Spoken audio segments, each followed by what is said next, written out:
Maayong adlaw kaninyong tanan. Kinsa ba nato ang wala pa kasuray og dakoong kapakyasan? Di ba? Kanong feeling nga murag katapusan na sa tanan. Well, karon naatay susihon nga usa ka ideya. Usa ka ideya nga basin makapausab sa atong pagtano anang mga higayuna. Ang ideya nga bisang sa pinakangit-ngit nga kapakyasan, basin di ay naay kahayag na nagpaabot. Interesado? Tara, atong sutaon. Okay, mao ni ang atong punkto di partida. Ang gipasabot ani nga quote simpira gyud, ang kasaysayan nagbalik-balik, labi na sa mga butang bahin sa pagtuo. Ang mga kasiniyatan sa mga tao kaniadto, ang ilang mga kalampasan ug ilabi na gyud ang ilang mga kapakyasan, ama na leksyon na para sa nato karon. Murag yatagan tagmapay, para di na ta masubay sa sayop nga dalang nga ilang naagyan. So ang atong basehana nagiingon nga na pattern o sa kasumbanan sa kasaysayan. Pero ngano man, simple ra daw ang rason. Kaya ang mga pamaagi sa Ginoo kuno dili mausab. Busa ka ng mga butang nga para nato murag dagko kayong sayob o makaguol nga kapakyasan, basin dili lang di ito basta-basta. Basin sa tinud lang parte di ito sa usa ka mas dako nga plano. Usa ka plano nga wala pa lang gyud nato makita sa sinugdanan. Og, kini pa gyud ang makapainteresado. Ingon pa sa atong tinuban, bisan pa ang mga propeta mismo kaniadto, dili kuno nila himpit nga masobtan ang mensahe nga ilang gidala. Ngano kaa? Hunahunaan ninyo nga ang tagna, murag usa ka dako kayo nga jigsaw puzzle. Dili ihatag nimo ang tanang piyesa sa usa ka higayon. Ihatag ra ang mga piyesa nga imong gikinahanglan para sa sunod nga lakang. So ang pagsabot, hinay-hinay, anam-anam. Sige, para mas klaro jud ni nato, magtan-aw tag example. Og dili lang basta-basta nga example. Atong balikan ang orihinal jud nga grupo, ang mga tinuan mismo ni Kristo. Kay sila, maujud ang unang nakasinati aning grabe nga purposeful disappointment kung ato nang tawagon. Huna-huna aragod ni. Ang ilang mensahe, kusog ug klaro. Ang ginharian sa Dios haduol na. Grabe, imagine na lang ang ilang gibati adto. Ang kadasig, ang excitement. Para sa ilaha, mauna gyud ni. Ang ilang gipaabot nga hari, ang ilang manuluwas, hapit na gyud moabot aron usbon ang tanan. Pero, ug kini ang dakong pero, dinhi nagsugod ang ilang dakong sayop sa pagsabot. Ang nasa ilang hunahuna, usa ka gamhanan nga hari nga moabot aron pildihon ang mga Romano og magtukod og usa ka yutanong gingharian. Nindot kayo paminawon, di ba? Apan tungod anang ideya, nabutaan sila. Wala nila makita o basin gipili nilang dili makita ang laing importanteng bahagi sa tagna. Ang bahagi nga nangiingon nga umisiyas ginahanglan una magantos og mamatay. So, unsa man diay ang tinuod nga nahitabo? Sumala sa atong ginatun-an, ang ginharian nga miabot dili di ay usa ka pisikal nga ginharian, kundi usa ka espiritual nung ginharian, ang gitawag nga ginharian sa grasya. Ug ang pinaka-shocking nga parte, kanu sa ni nagsugod, dili sa iyang paglingkod sa trono, kundi sa iyang pagbitay sa krus. Mao gyud ni ang punto, ang importanteng detalye nga wala gyud nila makuha. Katong ilang gihunahuna, kanang gingharian sa himaya, ang pisikal nga paghari, muabot pa dayo. Sa umaabot pa. So, tanawara, dili sila hingpit nga sayop. Sakto sila sa unsa ang muabot. Pero, dako kaayo silang sayop sa kanus-a kini muabot. Ang ilang timing, maogyod ang wala mutakdo. Okay, so unsay may nahitabo tungod aning dako kaayong misunderstanding. Aw, dini na nata masudong ang grabing nga kangitig-ngit, ang ilang pagbiyahe gikan sa tumoy sa paglaom ngadto sa kailadman sa kawaladon. Sulayan nato og butang atong kaugalingon sa ilang posisyon, okay? Imagine, tulo ka tuig nimo siyang gisunod. Gibiyaan nimo ang tanan, imong pamilya, imong trabaho, kay mituo kaniya. Unya kalit lang, kining taong ay imong gitan-aw isip imong hari og manuluwas, gidakop, gikasab-an, gibunalan o gilansang sa krus. Grabe, nadugmok jud ang ilang paglaom. Ang ilang tibuo kalibutan nahugno sa usa lang ka pamilok.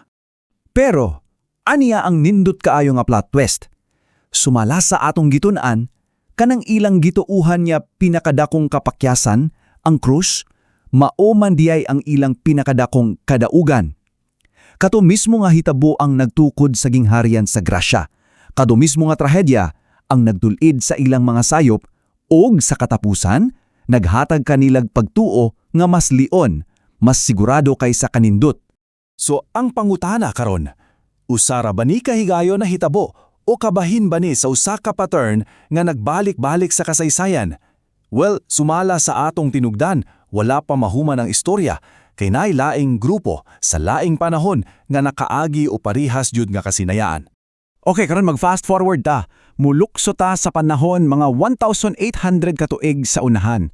Atong tan-awon ang ikaduhang case study.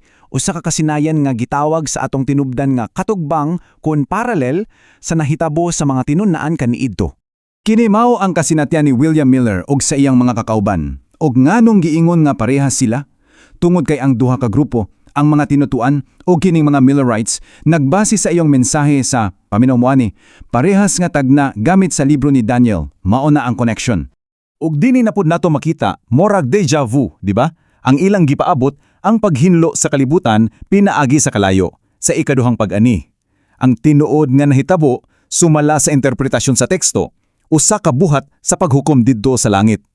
So, parehas gid sa mga tinunan, nabutaw-an na pud sila sa usa ka popular kaayo nga ideya, imbes nga ang Biblia mismo ang ilang gihimong bugtong basihanan. Sige, karon, ani ang pangutana nga tingalay naa sa atong mga hunahuna. Ngano man, nganong gitugatan man nga masubli ang ingon ani kadako kakapakyasan. Kung nahitabonan ikani ad-ato, nganong nahitabo man pag-usap. Naaba ni katuyuan.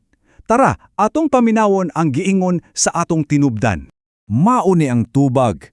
Ang kapakyasan, dili kuno to aksidente. Usa kuno to ka test o filter. Gitugaan to nga mahitabo aron una, masulayan ang mga tao.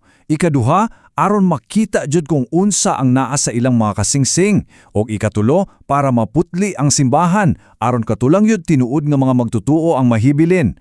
O sa katapusan, aron madasig sila nga tun-an papag-ayo ang pulong sa Dios. Og ang pinakaimportante nga leksyon nga ilang nakatuan, mao kini. Ang kasakit sa ilang kasinatian nagtudlo nila sa kapiligruhan sa pagdawat lang sa mga teorya o interpretasyon sa tao. Embes, kinahanglan diya nga ang Biblia mismo ang mahimong kaugalingon niyang tighubad. Usa ka leksyon nga prangkata, sakit kaayo makatunan pero importante kaayo. Okay, so gikan sa Jerusalem sa panahon ni Kristo hangtod sa Amerika sa 1800s, klaro kaayo nga naay sumbanan, diba? Karon, atong hiusahon kining duha kadako nga istorya ug atong tan-awon ang usa ka nindot kaayo nga leksyon nga gitago sa luyon nining tanan. Tan-awa ra gud ang mga kaanggiran. Una, pareha sila nga naay mensahe bahin sa panahon. Ikaduha, pareha sila nga nasayop sa pagsabot sa anang mensahe. Ikatulo, pareha silang nagunit og sa mga sayop nga ideya. Ikaopat, pareha silang nakaagi og grabe nga kapakyasan. Pero ang pinakaimportante sa tanan, ang ikalima, ang ilang kapakyasan gigamit para sa ilang kaayuhan, aron matulid sa ilang pagsabot. So ang kasaysayan, dili lang dahi basta nagbalik-balik, usa di kini ka proseso sa pagkaton. Og dinhina nato makita ang kinatibuk-ang mensahe. Ang daw kangit-ngit, ang daw paglangang, ang daw kapakyasan sa atong pananaw, mahimo diyay nga usa ka kinahanglanon nga lakang, usa ka taytayan patulong sa mas dako nga kahayag ug mas ligoon nga pagtuo. So ang kapakyasan, dili diyay ang katakusan sa dalan. Usahay, kini mismo ang dalan. So, karon ibalik nako ang pangutana kaninyo. Unsa kaha kung kining ideya sa makahuluganong kapakyasan atong i-apply sa atong kaugalingong kinabuhi, sa atong mga kapakyasan sa trabaho, sa pamilya, sa atong mga plano. Kung ato ning tan-awon nga naay mas dako nga katuyuan, mausab kaha ang atong pag-atubang niini? Basin dili nata kaayo mahadlok masayob. Usa ka butang nga nindot kaayong palandugan. Daghang salamat sa inyong pag-uban niining atong pagsuhid.